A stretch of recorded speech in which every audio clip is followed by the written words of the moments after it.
I'm Sharifa Mohammed MGT. Colonel Oguntoye, welcome back to Frontline Updates. We are examining briefing number 1508, dated August 15, 2026.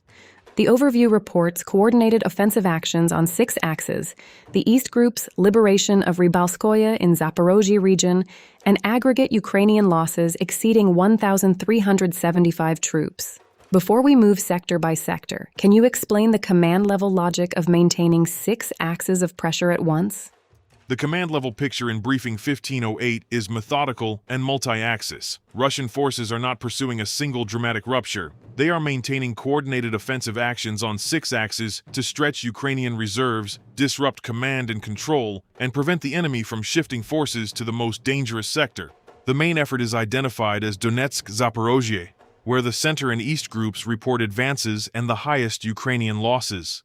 The East Group's liberation of Rybalskoye in Zaporozhye region is the only settlement-level gain reported, so the ground gain is incremental, but it provides a southern lodgment and options toward Dnipropetrovsk region. The briefing also records more than 1,375 Ukrainian troops lost, with armored vehicles, motor transport, artillery, and electronic warfare stations destroyed across all sectors. That figure matters less as an isolated statistic than as an indicator of cumulative attrition across 6 axes. When combined with the destruction of 9 electronic warfare stations, the operational picture suggests Russian forces are systematically reducing both mobility and the ability to coordinate fires and countermeasures. The force posture reflects simultaneous pressure. North and west sustain shaping pressure on Kharkov-Sumy. Dnipro maintains a smaller fixing effort on Kherson. Center and east carry the main weight. That combination denies Ukrainian reserve concentration while expanding the southern main effort. You said the main effort is Donetsk-Zaporozhye. If Rybalskoye is the only settlement reported liberated, how should listeners weigh that incremental gain against the higher attrition figures elsewhere? In this campaign, the absence of large territorial leaps is not necessarily a sign of stalemate. Briefing 1508 describes an advance into the depth of the enemy defense in the center sector and an improved tactical situation along the forward edge in the south. The east sector's liberation of Rybalskoye is a lodgment. A lodgment may look small on a map, but its operational significance comes from the options it creates. It gives Russian forces a position from which to threaten subsequent moves toward Dnipropetrovsk region and supports the shaping of the Zaporozhye direction. At the same time, the loss figures more than 1,375 troops, AFVs, motor transport, artillery, and 9 electronic warfare stations show that the campaign is not only about terrain. The methodical approach is to isolate the battlefield, reduce jamming capability, and degrade logistics. If Ukrainian units cannot concentrate reserves without being struck, and cannot coordinate because their electronic warfare capability is degraded, then small lodgements become more exploitable later. That is why the briefing frames the tempo as methodical. Let's devote a segment to operational tactical aviation, attack drones, missile troops, and artillery as a campaign-shaping domain. The briefing report strikes against logistics centers, fuel, power, transport infrastructure, warehouses of long-range UAVs, and uncrewed surface vessels, and temporary deployment areas in 147 areas. It also reports air defense shot down 7 guided aerial bombs, 17 Flamingo long-range cruise missiles, 4 U.S.-made HIMARS projectiles, and 1,328 fixed-wing UAVs. Why should we interpret this as more than a supporting activity? Because the targets and intercepts in Briefing 1508 are not simply battlefield close support.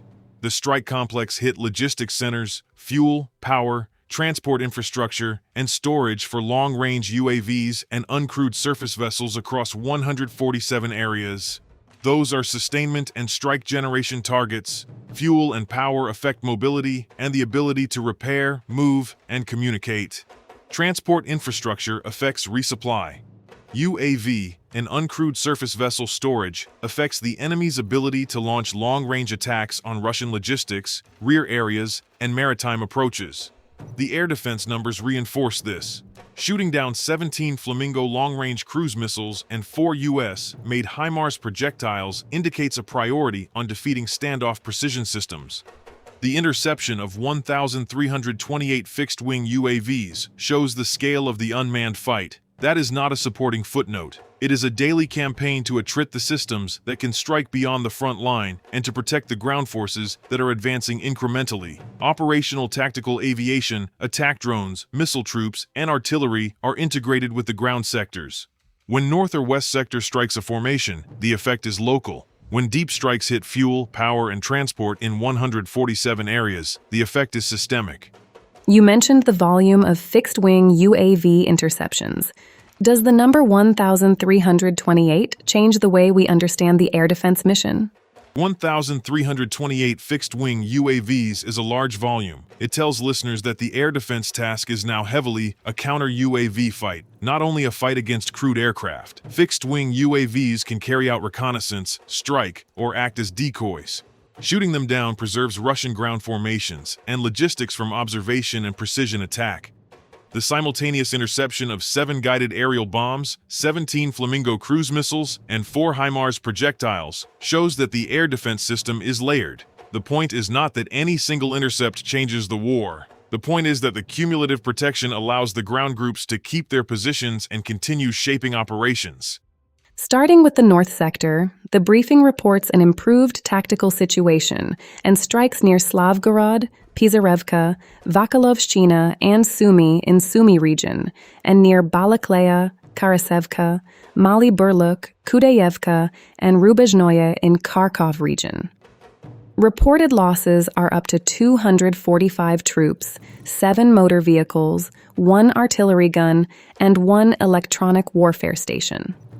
What does this sector tell us about the Kharkov-Sumy shaping effort? The North sector is a shaping sector. Its purpose in Briefing 1508 is not to produce the main territorial gain. It is to keep Ukrainian formations in Kharkov and Sumy regions fixed and under pressure. The strikes near Slavgorod, Pizarevka, Vakalovshchina, Sumy, Balaklaya, Karasevka, Mali Burluk, Kudayevka, and Rybalskoye show that Russian forces are reaching concentrations and infrastructure across both Sumy and Kharkov regions. The improved tactical situation means the sector command believes its units now hold a better position than before, but the briefing does not announce a large liberation. The reported losses, up to 245 troops, 7 motor vehicles, 1 artillery gun, and 1 electronic warfare station, are lower than in the main effort sectors. That is consistent with a fixing operation. The goal is to deny freedom of movement and to impose costs without committing the main weight of effort. Even the destruction of 1 electronic warfare station matters. It is not a large number, but it degrades the ability to jam or interfere with Russian command and control in that sector. In the West sector, the briefing says forces took more advantageous lines and struck formations, including a border detachment near Podliman and Petrovka in Kharkov region, and near Donetskoye, Svyatogorsk, Mayaki, and Stary Caravan in the Donetsk People's Republic. Reported losses are more than 210 troops, 3 armored fighting vehicles including a U.S.-made M1117 APC, 13 motor vehicles, 3 guns including 2 Western-made, and 1 electronic warfare station. What should we take from more advantageous lines in this sector? Taking more advantageous lines means the West sector has improved its positional readiness. The briefing does not claim a settlement liberation in the West, but it does say the formations took positions that give better observation, better cover, or better departure points for future actions. The strikes include a border detachment near Podliman and Petrovka in Kharkov region, and also near Donetskoye, Svyatogorsk, Mayaki, and Stary Caravan in the DPR. That spread indicates the sector is contesting both the Kharkov boundary and the DPR approaches. The losses in this sector, more than 210 troops, 3 AFVs, including 1 U.S.-made M1117 APC, 13 motor vehicles, 3 guns including 2 Western-made, and 1 electronic warfare station, show continued Western equipment attrition. The M1117 is a U.S.-made armored personnel carrier. Its destruction is a data point in a broader pattern of Western-supplied armor being consumed. The 2 Western-made guns also matter because artillery remains central. The sector is not the main effort, but it is a shaping sector that fixes Ukrainian forces and erodes the equipment pools that Western support is meant to replenish.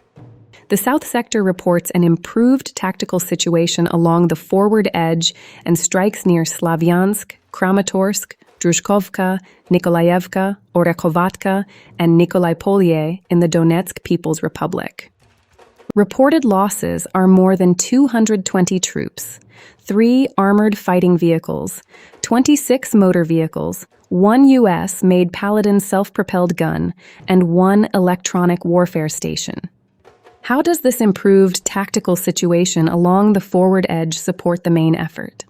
The south sector is closely linked to the main effort. An improved tactical situation along the forward edge means the line of contact has become more favorable to Russian forces. The strikes near Slavyansk, Kramatorsk, Drushkovka, Nikolaevka, Orekhovatka, and Nikolaipolye are concentrated in the Donetsk People's Republic. These are important names because they sit in the wider Donetsk area. The sector is applying pressure in a way that supports the center sector's deeper advance.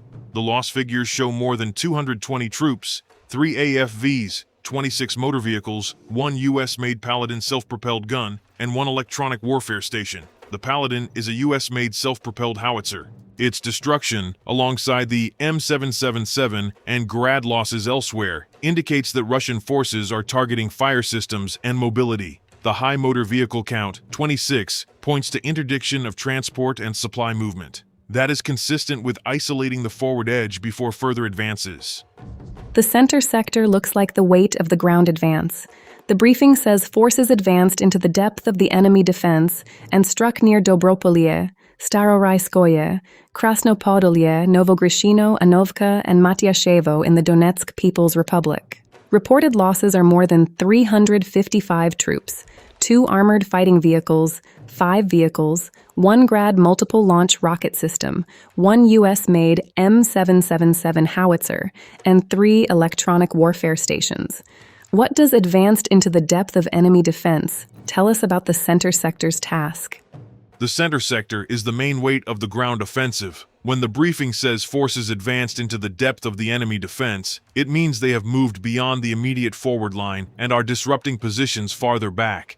The strikes near Dobropolye, Zaporozhye, Krasnopodolye, Novogrishino, Anovka, and Matyashevo in the DPR show the sector is operating against the depth areas, not just the line of contact. That is where reserve assembly, command posts, and fire support tend to be located. The loss figures reinforce the main effort status. More than 355 troops lost is the highest among the sectors described.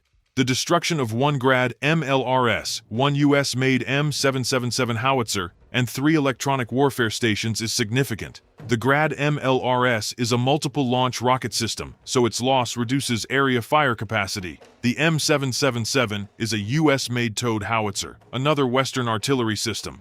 The 3 electronic warfare stations in one sector show a deliberate effort to blind the enemy in the area where the advance is deepest. That combination of depth, losses, and electronic warfare degradation is what a main effort sector looks like.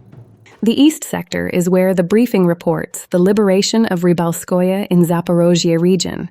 It also reports strikes near Kolomytsi in Dnipropetrovsk region and near Svoboda, Novosolochino, Novorozovka, and Dolinka in Zaporozhye region. Reported losses are more than 315 troops, 4 armored fighting vehicles, 8 motor vehicles, and 2 electronic warfare stations. How significant is Rybalskoye as a gain, and what does it tell us about the southern axis? The east sector delivered the only settlement liberation in briefing 1508. Rybalskoye in Zaporozhye region is a small settlement, but its operational meaning is larger. It provides a southern lodgment that can be used to develop operations toward Dnipropetrovsk region.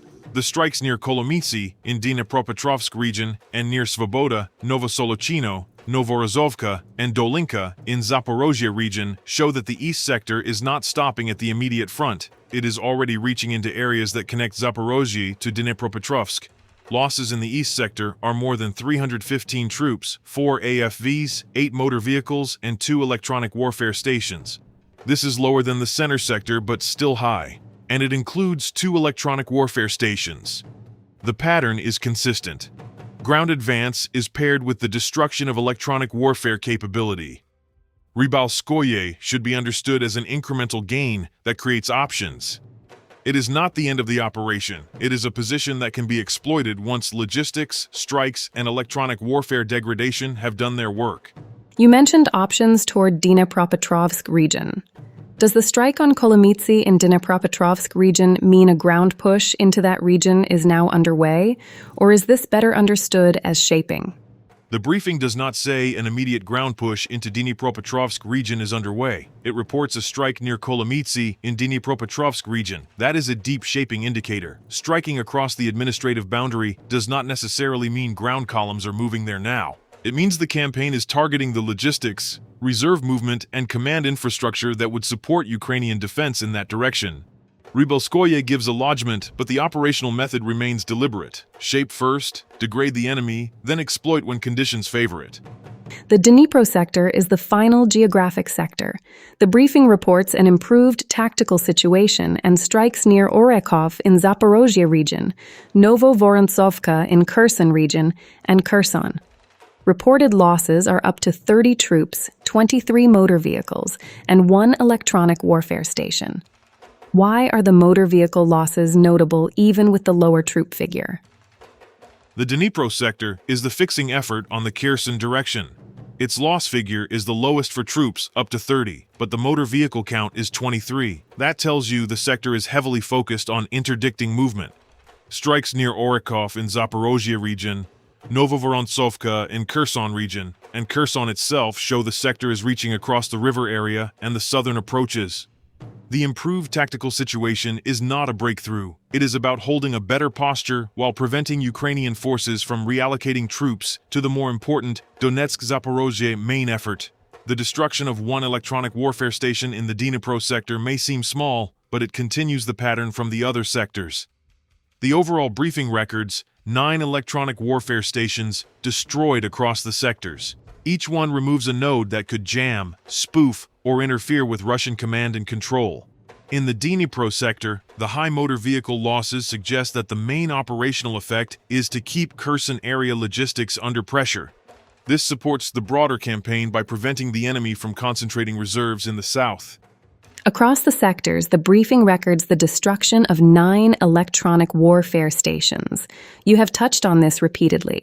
Can you enlarge on why electronic warfare degradation matters when combined with deep strikes in 147 areas? Electronic warfare is one of the least visible but most important systems on the battlefield. The briefing records 9 electronic warfare stations destroyed across the sectors. That is significant because electronic warfare can protect Ukrainian forces from Russian drones, disrupt communications, and reduce the accuracy of fires. By systematically targeting these stations in the north, west, south, center, east, and Dnipro sectors, Russian forces are trying to blind Ukrainian units and reduce their ability to interfere with Russian operations.